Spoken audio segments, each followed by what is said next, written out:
What was taking so long? What was taking so long? Well, I sat down here and I realized I had to go tinkle.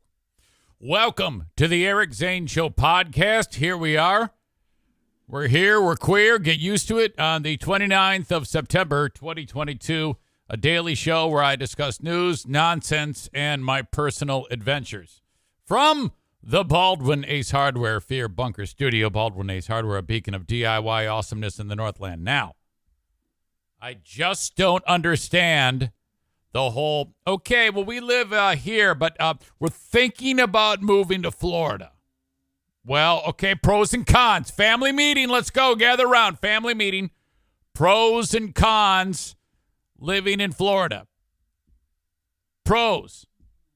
Amusement parks. Cons. Ride may kill you. As remember what we saw with Black Hodor. Pros. Warm climate. Con. Above 100 degrees every day, 9 months out of the year. Pro. MAGA. For some of you. Con. MAGA. Con. Fairly decent sized chance that every few years we'll have to evacuate, see our home being destroyed on TV, and then have to start over. Let's think about this. All right, let's do it. Let's move to Florida. I was in my brain going over the people that I know who are in Florida that I care about. And looked up JT. That is my old program director from WGRD. He's way far away. Okay, good.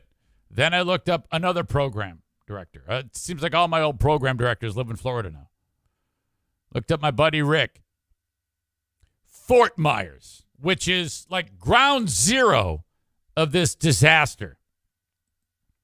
Holy cow. Boy, I just realized that I forgot this to get this clip ready. It is a clip of Jim Cantore, who is the Weather Channel guru, the guy that, you remember him for lots of years being on TV, being right in the center of the storm. It's this guy's job when the bad weather hits to be in it. Audio check, video check. Look at this. I don't think I recall ever seeing him in as intense of a storm as this. It just came flying by. Look at that. He almost gets hit by a tree limb. Well, he did get hit by a tree limb. All right, you know what? I think I'm just going to come in here for a second. Look at his street sign. It's bent over completely.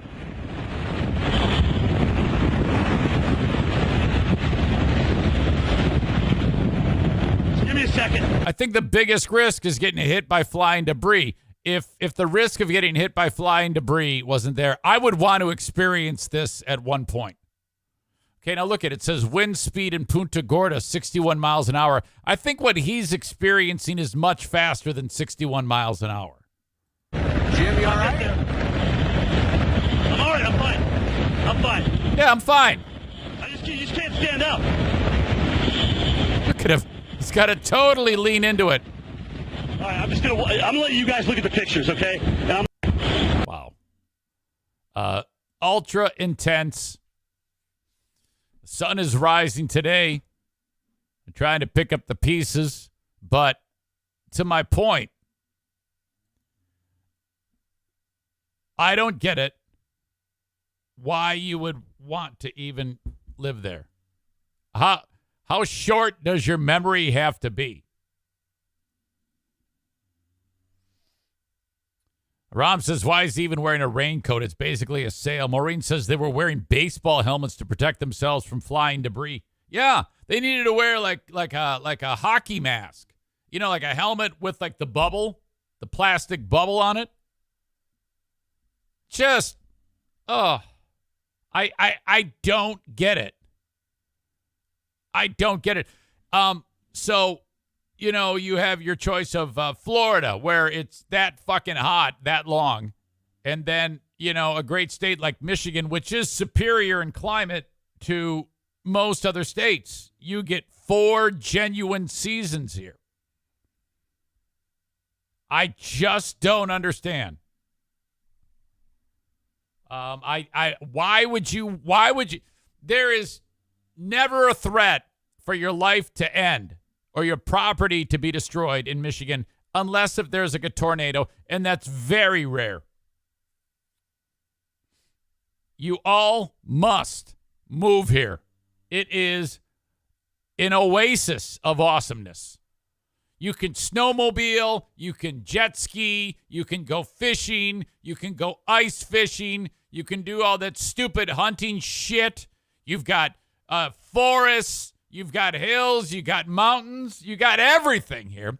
But these assholes love swamp with massive 500-mile wide hurricanes blasting into them. I just do not understand. Kenny says, "Can I move there?" Yes, of course you can move. I don't know. You've got young kids or a young kid. I don't know if that would work for you, but you should. You should. It is absolutely perfect here. I just don't get why people want to live in Florida. All of those, just that big negative of we could get hit by a hurricane. No one even considers that. What is wrong with you people? Well, not you people, unless you live there. There you go. Huge alligators, condo buildings that fall apart and kill people. Yeah, like the sinkholes and shit like that. Oh, my God. Well, anyway, that thing ripped through. Now it's on the east side of the state, and it's like a tropical storm now or Category 1 or whatever, but oh, my God. My mother, God rest her soul, and Wally, the last one that hit this area was Charlie. Charlie destroyed my mom and Wally's place. They decided, hey, we got a great idea. Let's leave the family and move to Florida for the winter months. So they're snowbirds. You know, that's what old folks do. In the winter, they go to Florida. And you know what? Even though it's warm there in the winter months, there's still not much to see. It's not that picturesque of a place. It's garbage. So they go to this community where there's all sorts of other mobile homes. It's a trailer park. And it was about this time of year. And Wally was here in Michigan with my mom. And they had a little like a travel trailer at a campsite. Not a trailer park, but this is here in Michigan. Similar to the campground. It's what it was, a campground. Like I was describing on the show yesterday, minus the dumpsters in front of the building. Or in front of the property. And he wasn't aware that there was a hurricane bearing down on Florida.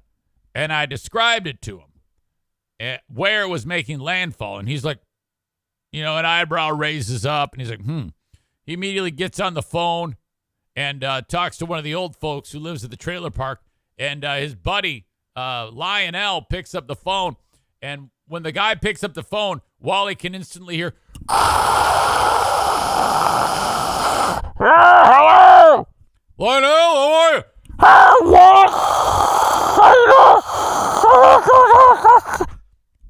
What's going on there?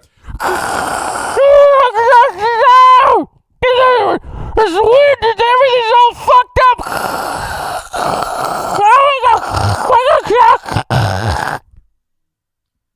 Click. By the end of the next day, Wally and Mom's place is flattened. Like the toilets are left standing. And Wally goes, hey, it might not have been a good idea. We might have to get out of there. Yeah, you think? So what? It's cold. Stay inside. Go for a ride. I don't know. No, but you're not going to die because it's a little chilly, ding dong. You don't go to the place where every year it's like a shooting gallery with hurricanes. So, you know what? If anyone's house is damaged or lost, or if there's any people who have suffered tragic consequences, so be it. Good. Leave Florida. Walk if you have to.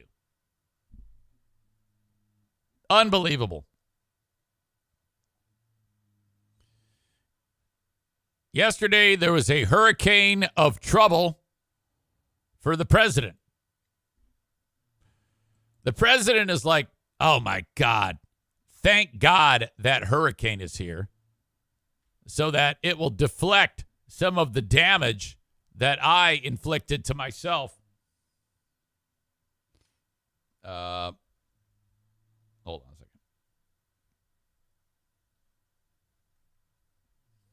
I inflicted to myself when I spoke talking about this, what was it, the like hunger bill or something like that. If you don't know what's going on, the president was at the White House conference on hunger, nutrition, and health. And this is like a big moment there because you had Republicans and Democrats working together to work on this whole thing. This allows people who have what's called food insecurity to be fed. So it's kind of a big moment, you know. I mean, if people in the White House or in Congress, representatives and senators can't get together and agree that it's a good idea to feed people when they're hungry, well, then we're beyond fucked. So they managed to stick together and come up with this whole thing here at the White House's first hunger conference since 1969. All right, now all you got to do there, if you're the president, is show up and say, you know, this is great. We can set aside our differences. And, you know, when it comes to the big picture of feeding people who are struggling to be fed, we can work together and we can come up with this. So I applaud, even though I can't talk, I'm still sounding better than what the president did, because the president gets up there with a prompter and all this dick has to do is read it. Okay? But he kind of gets off track. And the big issue here is Representative from Indiana, Jackie Walorski. Jackie Walorski is a Republican who the White House was working with, along with Jim McGovern, Mike Braun, Cory Booker, and this lady, Jackie Walorski. Well, crazily, actually, let me play for you the problem. Let me play for you the problem, in case you don't know, because some of you might not even be aware of this, of what happened. Audio check, video check. Now, here he is. He's talking to these people. You know so much about this as well, and you're committed.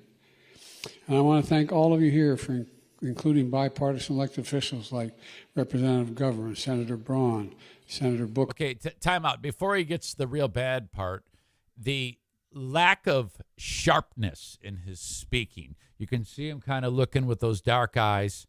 He looks possessed. His brain is mush. Yes, he can read, but this man is ill. And I am not even fucking around here. This makes me sad. This man needs to be in a care facility, okay?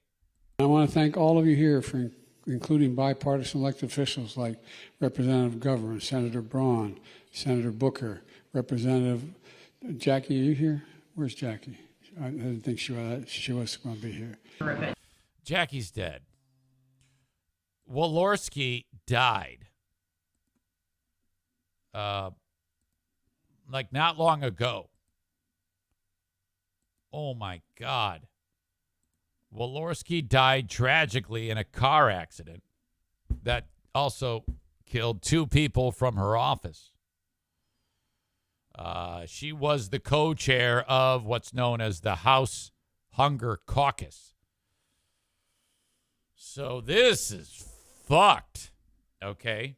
And you know, if you're him, well, he doesn't have any idea that this happened. I can promise you that.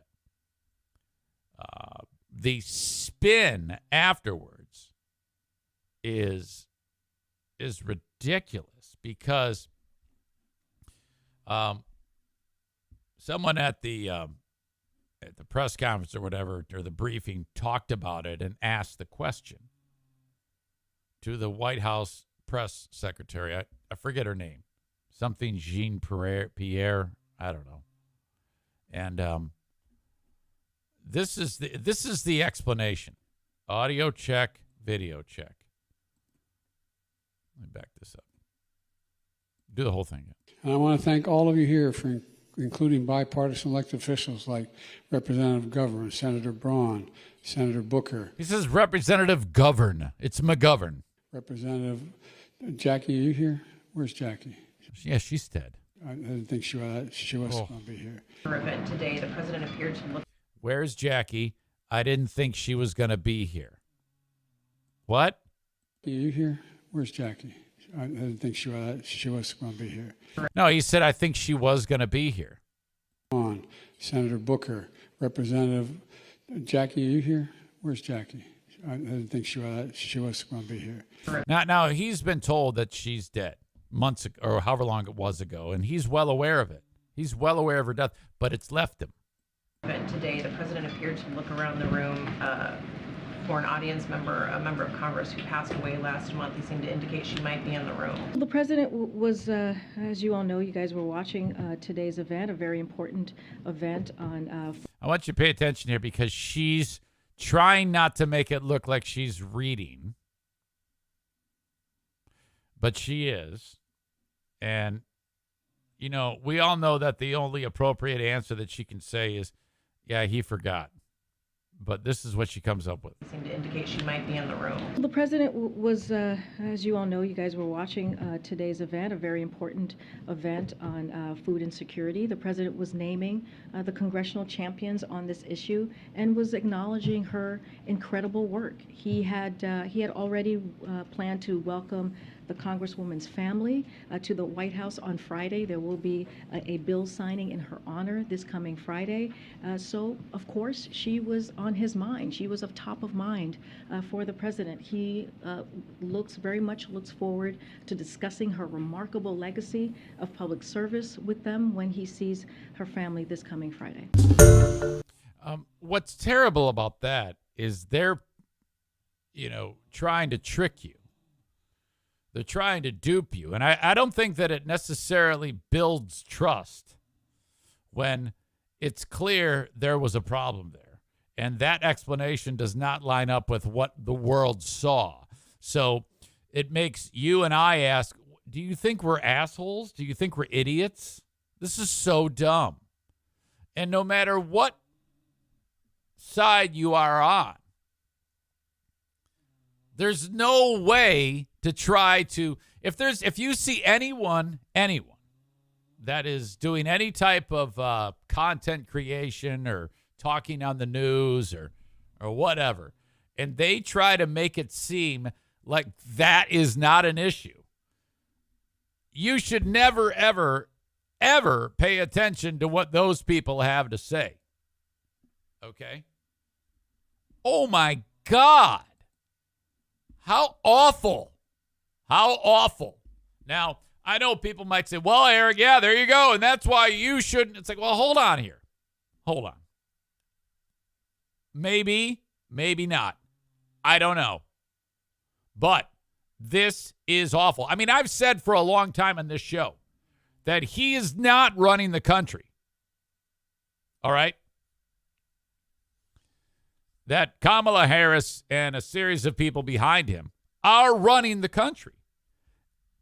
My point has always been, just let him retire. Just have him say, you know what, I'm incapacitated and I'm going to step down. That'd be fine. I'd be fine with that. I don't give a shit. Okay? Again, so we're all on the same page. Anybody but Trump. That's how I feel. Anybody but Trump. Corey says, given the alternative, I'd still rather have him. That's ridiculous. That's a ridiculous thing to say. Josh says, if the Pope can quit, so can Biden. He should. His wife is a doctor, I think. I don't know what she's a doctor of. She might be one of those honorary doctors. She needs to say, yeah, come on. Let's just go get in the hot tub and forget that this even happened. There's more to this that I found interesting because we didn't see the whole clip there because the people in the press corps continued to push the issue and ask follow-up questions. And this Karine Jean-Pierre starts getting annoyed.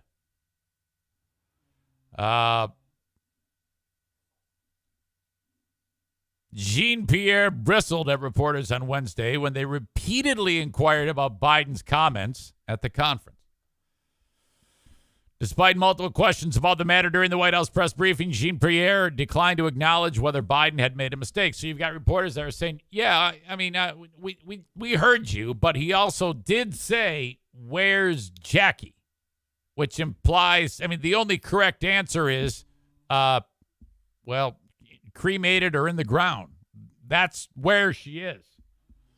She is no more. She's dead. I wish when he said that, somebody got the nerve to say, yeah, she's dead. Just so that we can hear it come through. She's dead, asshole. You know, when hey, where's Jackie? She said she wanted to be here. Where's Jackie? She put this all together. Where's Jackie? She's dead, you fucking dick. When Jean-Pierre read the president's remarks about Walorski, she responded, well, actually, let me back up. Jean-Pierre declined to acknowledge whether Biden had made a mistake. Instead, she insisted that the late Congresswoman was at the top of the president's mind when he made the comment, and at one point called a reporter rude for pressing the issue. Oh, God.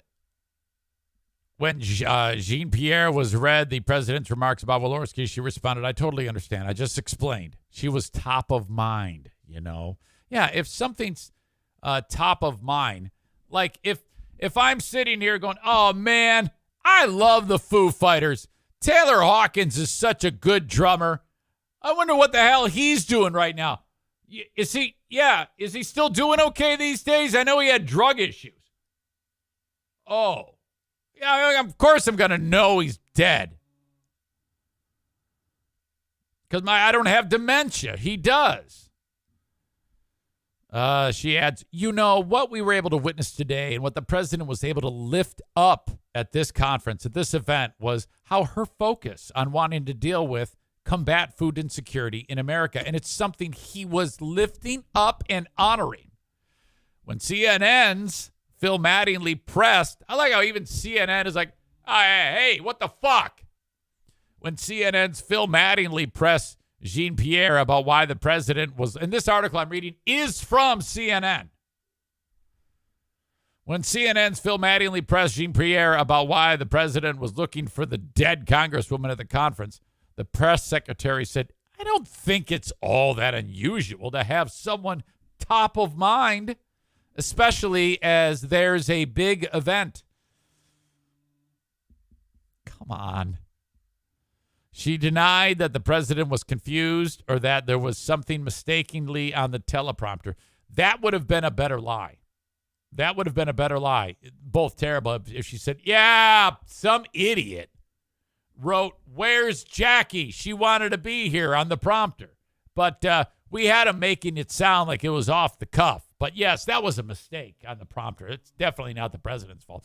That would be more believable than this hocus pocus she's trying to do right now.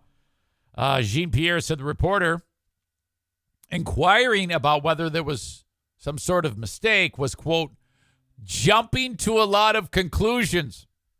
Oh, shit. Adding, if that had been the case, I would have stated that. She would not commit to releasing the president's prepared remarks from the conference, saying she wouldn't understand why that would be necessary. Oh, come on now. On most occasions, the White House typically sends out a transcript of the president's delivered remarks, which can differ from what's loaded onto a teleprompter ahead of a speech. Another reporter asked, yeah, well, the confusing part is why, if she and the family are top of mind, does the president think that she is living and in the room, which is awesome. I wish I knew who that reporter was. He needs a gold star. The question again, the confusing part is why, if she and the family are top of mind, does the president think she's alive and in the room? It doesn't get more between the eyes than that. She says, Press Secretary Jean-Pierre says, I don't find that confusing. I think that many people can speak to sometimes when you have someone top of mind exactly that. Now, that is not a sentence. Those are just words with commas. Did you hear that? I think people can speak to, comma, sometimes, comma, when you have someone top of mind, exactly that.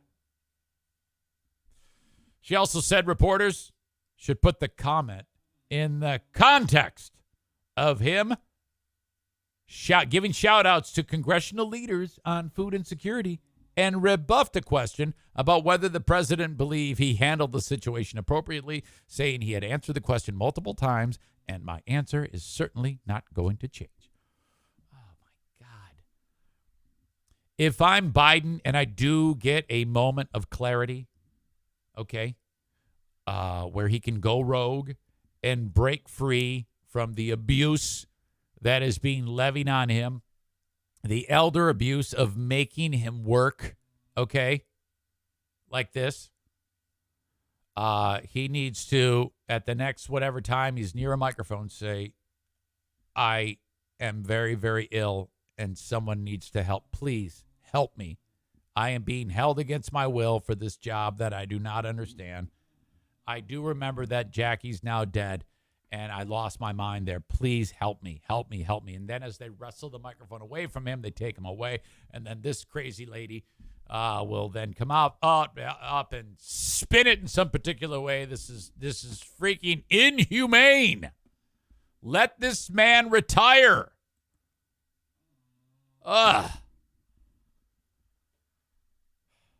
Linda says Jen Psaki's breathing a sigh of relief today that she left.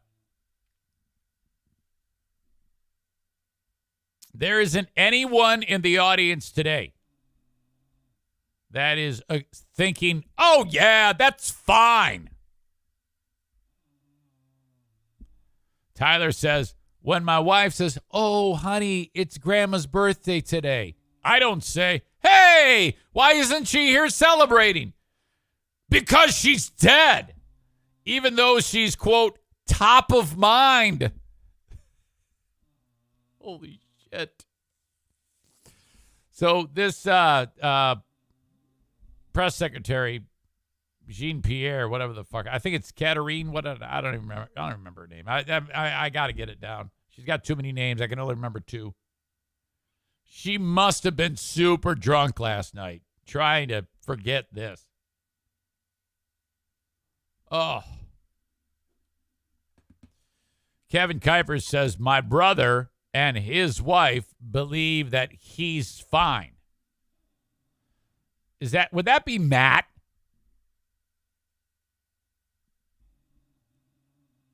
If that's even with this scenario? Oh my God. Okay. Now, to be perfectly clear, if I have to decide between a Republican, I take it back. If I had to vote for a Republican who believes that the election is not stolen and is not a MAGA fucking piece of shit, I would consider voting. Like, what's the chick's name? Cheney, Liz Cheney. I would consider voting for Liz Cheney. But otherwise, I would still vote for Biden.